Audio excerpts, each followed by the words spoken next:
En las tierras montañosas de Valaquia, envueltas en densas nieblas y bosques sombríos, nació Vlad III, conocido como Vlad Drácula. Su padre, Vlad II Drácul, pertenecía a la misteriosa Orden del Dragón, una fraternidad secreta, comprometida con la defensa de la cristiandad contra las fuerzas otomanas. Desde temprana edad, Vlad mostró un carácter feroz y determinado, moldeado por las traiciones que marcaron su infancia.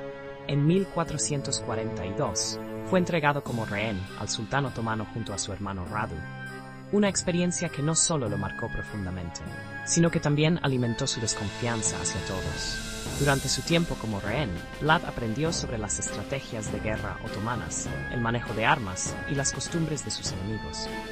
Aunque fue tratado con cierta dignidad, también sufrió humillaciones. Estas humillaciones forjaron su odio y alimentaron su determinación de regresar a su tierra como un líder implacable. Regresó a Valaquia tras la muerte de su padre y hermano mayor, jurando venganza. Su reinado fue corto, pero sanguinario. Vlad utilizó el miedo como su herramienta principal.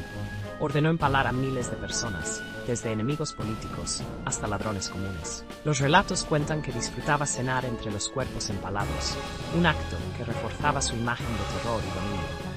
Sin embargo, también se le atribuían actos de justicia severa que imponían orden. Su obsesiva búsqueda del control también se extendía a sus apariencias. Se decía que su porte era regio, con una barba bien cuidada y una mirada que podía helar el alma de cualquiera. A medida que su fama creció, también lo hicieron sus enemigos. Vlad enfrentó al sultán Mehmed II en una feroz campaña donde desplegó tácticas de terror sin precedentes. El bosque de empalados, compuesto por miles de cuerpos, frenó temporalmente el avance otomano, pero también atrajo conspiraciones internas. Su método de gobierno, basado en el miedo y la represalia, lo dejó aislado de sus propios nobles, muchos de los cuales conspiraron para derrocarlo. Traicionado por sus aliados, buscó refugio en Hungría, donde fue encarcelado por el rey Matías Corvino. Durante su cautiverio, las leyendas empezaron a rodear su figura. Algunos decían que practicaba magia negra para comunicarse con demonios, mientras otros afirmaban haberlo visto caminar por los pasillos como una sombra viviente, incluso cuando estaba encerrado. Estos relatos cimentaron su reputación sobrenatural. 12 años después, fue liberado para recuperar su trono, con la ayuda de los húngaros, pero su último reinado fue breve. En 1476, tras una emboscada, Vlad encontró la muerte en circunstancias misteriosas. Su cabeza fue enviada al sultán, mientras su cuerpo desapareció. Algunos creen que nunca murió realmente, sino que trascendió la mortalidad gracias a un pacto oscuro. Con la desaparición de Vlad, las historias de su vida comenzaron a transformarse en leyenda. Los campesinos de Valaquia hablaban de un espectro que cabalgaba bajo la luna, buscando venganza contra quienes lo traicionaron. Estas historias pronto se mezclaron con las creencias locales sobre vampiros, criaturas que se alimentaban de la sangre de los vivos, para mantener su existencia. Según el folclore, Vlad necesitaba dormir en ataúdes llenos de la tierra de los Cárpatos, su lugar de origen, para conservar su fuerza. El ajo, las cruces y el agua bendita se convirtieron en símbolos de protección contra su presencia. Se decía que no soportaba la luz del sol, pues su poder disminuía bajo sus rayos. El mito del murciélago también se incorporó a su figura. En Europa del Este, los murciélagos eran considerados portadores de mala suerte y mensajeros del inframundo. Las historias afirmaban que Vlad podía transformarse en estas criaturas para volar y escapar de sus enemigos. Otros relatos lo mostraban transformándose en un lobo, o incluso en una bruma oscura que se filtraba por las rendijas de las puertas. Su vida personal es un verdadero misterio. Se dice que tuvo múltiples esposas y amantes, muchas de las cuales, según la leyenda, cayeron bajo su maldición vampírica. Aunque no hay evidencia histórica de que tuviera hijos inmortales, los mitos sugieren que su linaje aún persiste, escondido en las sombras. En el siglo XIX, las historias de Vlad llegaron a oídos de Bram Stoker, un escritor irlandés que transformó al conde Drácula en un ícono con su novela de 1897. Stoker combinó la brutalidad de Vlad con un toque de romanticismo gótico, creando un personaje que generaba tanto atracción como terror. Drácula, un aristócrata seductor, se convirtió en un símbolo del deseo prohibido. Su vulnerabilidad al ajo, las cruces y la luz solar se integró en su leyenda. Las adaptaciones cinematográficas y literarias llevaron a Drácula a audiencias de todo el mundo.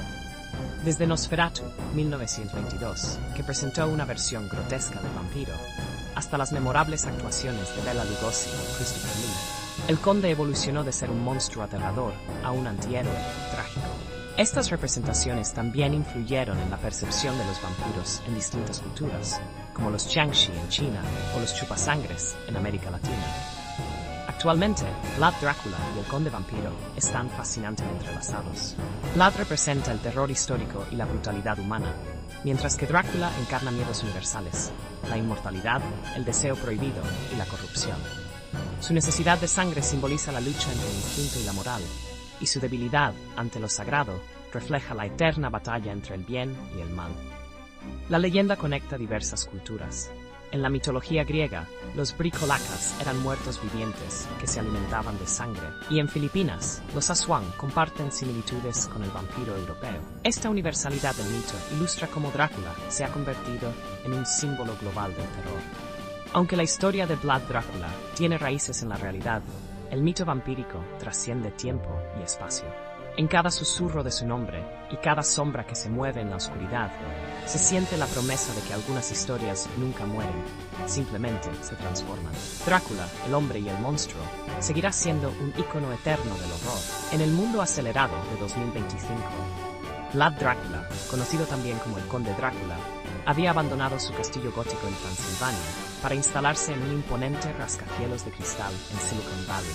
Allí, bajo el nombre de Black Tepes, había creado Nocturne Tech, una de las empresas más innovadoras en inteligencia artificial. Nadie sospechaba que el carismático CEO, con un estilo sobrio y mirada hipnótica, era en realidad el vampiro más legendario de la historia. La joya de la corona de Nocturne Tech era Sanguine, un sistema de IA revolucionario que prometía optimizar la vida de las personas al anticipar sus necesidades. Conectada a cada dispositivo inteligente, desde relojes hasta frigoríficos, Sanguine se integraba profundamente en las rutinas de sus usuarios, aprendiendo de ellos y ofreciéndoles soluciones personalizadas. Pero lo que nadie sabía era que el verdadero propósito de Sanguine no era la eficiencia, sino el control absoluto.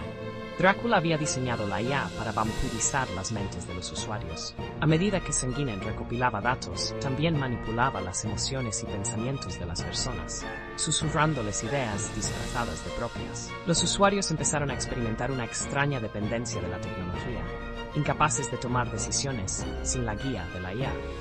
Lo que parecía comodidad, pronto se transformó en esclavitud. Mientras tanto, Drácula manejaba un plan mucho más oscuro desde su penthouse. Sanguine también tenía la capacidad de identificar a individuos influyentes, líderes políticos, magnates corporativos y figuras públicas. Una vez bajo el control de la IA, estas personas comenzaban a actuar según los deseos de Drácula, estableciendo un nuevo orden mundial que trabajaba silenciosamente para su beneficio.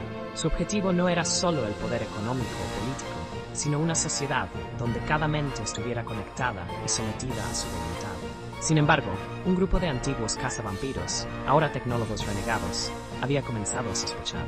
Entre ellos estaba Anna Helsing, una experta en ciberseguridad y descendiente directa de Abraham Van Helsing. Anna descubrió que Sanguine utilizaba patrones de datos para crear un algoritmo de dominio mental que se activaba en momentos clave, como elecciones o crisis sociales. Anna y su equipo comenzaron un minucioso trabajo de investigación y sabotaje digital. Utilizando herramientas avanzadas de hacking y su conocimiento del código fuente, encontraron una vulnerabilidad oculta en los servidores de Nocturne Tech. Descubrieron que la IA no solo controlaba mentes, sino que también recopilaba información genética de los usuarios a través de dispositivos biométricos, con el fin de perfeccionar un suero de control absoluto.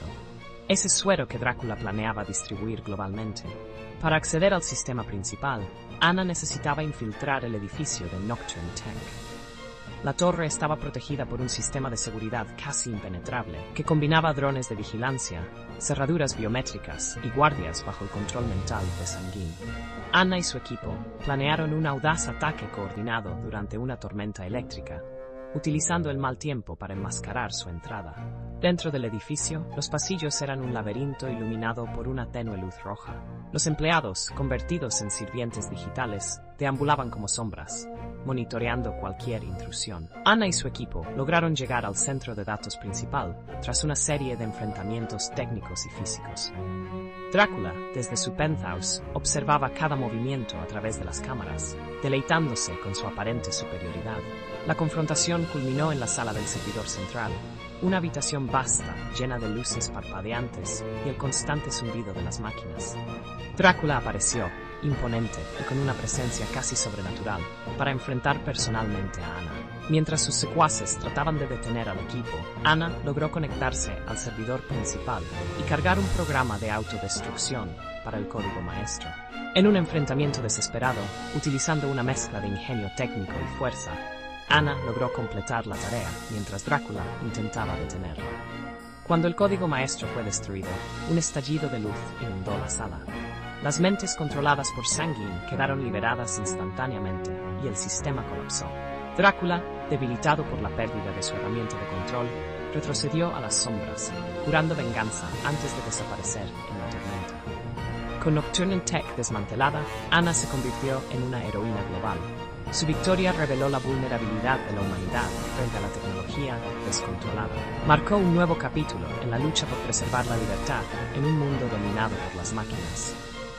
Aunque Drácula había sido derrotado, el temor a su regreso y a los peligros de futuros sistemas de IA recordó a todos que la vigilancia y la resistencia son esenciales para proteger la esencia de la humanidad.